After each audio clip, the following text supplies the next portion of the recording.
Assalamualaikum warahmatullahi wabarakatuh. Alhamdulillah. Alhamdulillahi rabbil alamin. Wassalatu wassalamu ala asrafil anbiya'i wal mursalin wa ala alihi wa sahbihi ajmain, amma ba'du. Pertama dan yang paling utama sekali, marilah kita panjatkan puji syukur atas kehadirat Allah Subhanahu wa Ta'ala yang Maha Rahman dan yang Maha Rahim, mengasihi dan menyayangi setiap hambanya yang beriman, wabil khusus yang bertakwa kepadanya.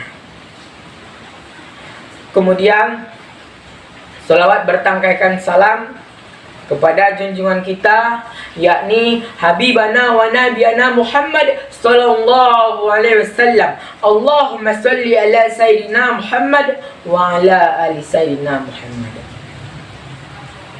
Yang terhormat Bapak Ibu Dewan Juri yang arif dan bijaksana, dan hadirin wal hadirat rahimakumullah. Saya Ibral Hanafi ingin menyampaikan suatu tausiah yang berjudul Peran Pemuda di Zaman Milenial. Hadirin wal hadirat rahimakumullah. Ketika kita berbicara tentang pemuda, pasti identik dengan masa yang kuat, masa yang hebat. Karena masa muda merupakan masa yang tepat untuk senantiasa bertakwa kepada Allah sang pemilik nikmat. Hal ini juga seirama dengan seorang pendapat ulama tafsir Al-Quran, Syekh Abu Al-Faidi Ismin Berkasir, menyatakan dalam kitab tafsirnya, sabban wa huwa qawatun ba'da du'af, bahwa masa muda merupakan masa yang kuat setelah sebelumnya berada pada masa kelemahan.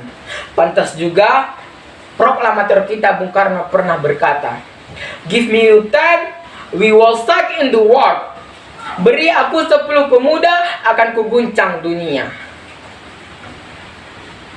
Hadirin wal hadirat rahimakumullah.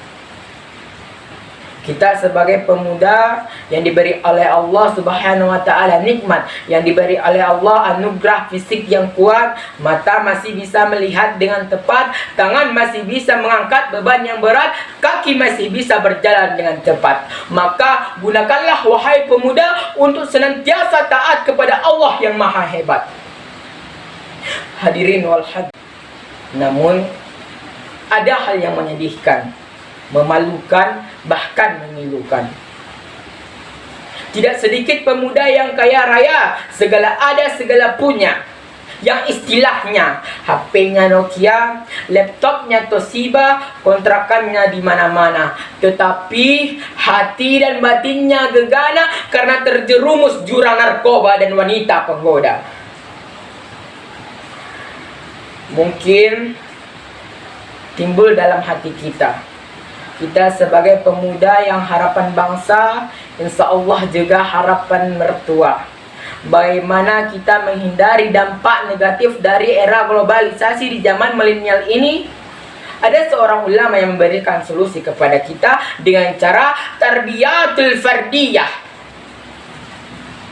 Bersemangat dalam melakukan pembelajaran di sekolah, baik itu ilmu pengetahuan dan ilmu agama. Sebagaimana sabda Rasulullah sallallahu alaihi wasallam, "Utlubul faridatan ala kulli muslimin wal muslimah." Menuntut ilmu itu wajib hukumnya bagi seorang laki-laki dan seorang perempuan. Hadirin wal hadirat rahimakumullah, Dewan Juri yang arif dan bijaksana. Oleh karena itu, marilah kita terus bersemangat dalam menuntut ilmu pengetahuan yang dibarengi dengan ilmu agama. Karena jadilah seorang pemuda yang beriman, berilmu dan bertakwa sebagai harapan bangsa dan negara. Allah Subhanahu wa Ta'ala pernah berfirman dalam Quran surah Al-Mujadilah ayat 11 yang berbunyi, A'udzubillahi minasyaitonir rajim, Bismillahirrahmanirrahim. Yarfa'illahu alladhina amanu minkum walladzina utul ilma darajat. Allah akan meninggikan derajat orang-orang yang beriman di antaramu dan orang-orang yang berilmu pengetahuan beberapa derajat. Hadirin al hadirat rahimakumullah, dewan juri yang arif dan bijaksana.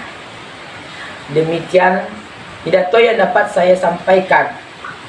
Mudah-mudahan kita menjadi seorang pemuda yang beriman, yang berilmu dan bertakwa, yang memberikan jasa kepada bangsa dan taat kepada Allah Sang Maha Kuasa. Unjur makilah wala tanjur makola, pandang pembicaraan, jangan pandang siapa berbicaranya. Ihdinas syiratal mustaqim ilal qaimah as-salamah. Assalamualaikum warahmatullahi wabarakatuh.